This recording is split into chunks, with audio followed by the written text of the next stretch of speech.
The Prophet ﷺ said, وَالَّذِي نَفْسِي بِيَدِهِ إِنَّ أَحَدَهُمْ بِمَنْزِلِهِ فِي الْجَنَّةِ أَهْدَى مِنْهُ بِمَنْزِلِهِ الَّذِي كَانَ فِي الدُّنْيَا. The Prophet ﷺ said that I swear by the one in whose hand is my soul, when you enter into paradise and you need to go home, there's no Jannah GPS.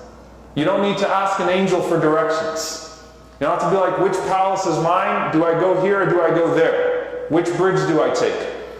As Ibn Abbas radiallahu ta'ala anhuma said, commenting on this, you will go to your home in Jannah as a person who lived in a home their entire life.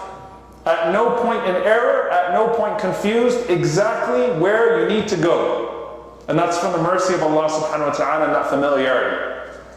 Right? Because if you get into Jannah, you might get overwhelmed. Where do I go? Which one is mine? Is that one mine? Is that one mine? So part of the comforting part of this is that this is where you go. Right? You already know, you're already programmed to go home, to go to your palace in Jannah. And nothing looks more beautiful than the palace that you are entering into. Now, the dunyawi reward of this, the worldly reward of this, يُصْلِحُ بَالَهُمْ, Allah subhanahu wa ta'ala will rectify their condition, means their internal thoughts, their internal state. Your mood could be your bad. Your emotional state is rectified as a result of that guidance. You have the right perspective, you have the right thoughts, there's something there that corrects you on the inside. And you feel a certain way. You feel a certain way. Contentment, tranquility. These are all things that we seek from Allah subhanahu wa ta'ala. يُصْلِحُ بَالَهُمْ. Now, why is this important to the discussion that we're about to have right now about balance and about, barakah and about blessing and about how to be proportional and about how to relieve distress? And where do I find these outlets when I feel overwhelmed? Almost every person you talk to right now is overwhelmed in some way. Work is overwhelming. Family is overwhelming. The pandemic is overwhelming. Something is overwhelming. I'm stressed out. I'm looking for something. And I'm not going to belittle the mental health component that is there. The spiritual upliftment is part of it, right? But it does not negate it. There's something serious there. There is something that is real there. There is something called depression.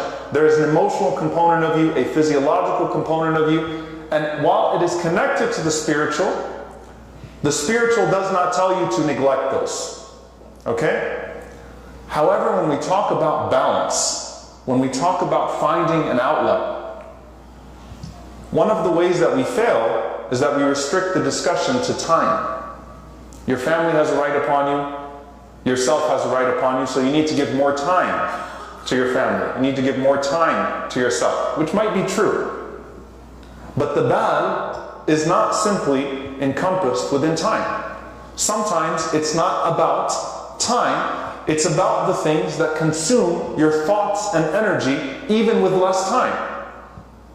Alright? So if you give more time to these things, but you don't treat the bad, you don't treat what it is that is consuming you, then you're not going to solve anything. It's not just a matter of giving more time here or giving more time there. It's not just a matter of taking more days off for vacation. It's not just a matter of taking more walks. All of that is good for you. But you can't treat this just in terms of time. Finding an outlet for what burdens you and removing what burdens you to the greatest extent possible is what's going to actually make you a more complete person. Is what's going to actually bring you to a desirable state. One that gives you what you want in this life and one that gives you what you want in the next. And so when we talk about outlets for the soul and resting the soul, how do we approach this? To some, it's simply worship Allah subhanahu wa ta'ala more. And you know what? If your worship can become a source of relief, alhamdulillah. When worship is done best, it's not just a reward in the hereafter, it's relief in this world as well. When worship is done best, it's not just reward in the hereafter, it's relief in this world as well. Arihna biha ya Bilal. Comfort us with the prayer, O Bilal. I want to pray. I enjoy my prayer. Take me back to that prayer. Not just the dua to get me out of the situation. Dua in and of itself is an outlet with Allah subhanahu wa ta'ala. إِنَّمَا أَشْكُو بَثِّي وَحُزْنِي إِلَى اللَّهِ.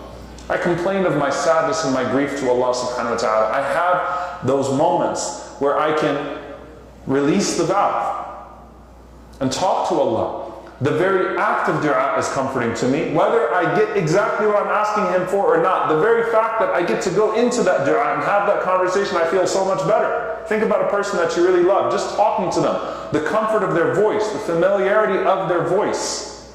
There's a release of tension there, there's a release of stress there just because you got to talk to someone. You know, it's really great to talk to you. 30 minutes, an hour, whatever it may be, just having that person on the other side of the phone. What about when a person goes to dua? So dua is like that valve to just go into dua.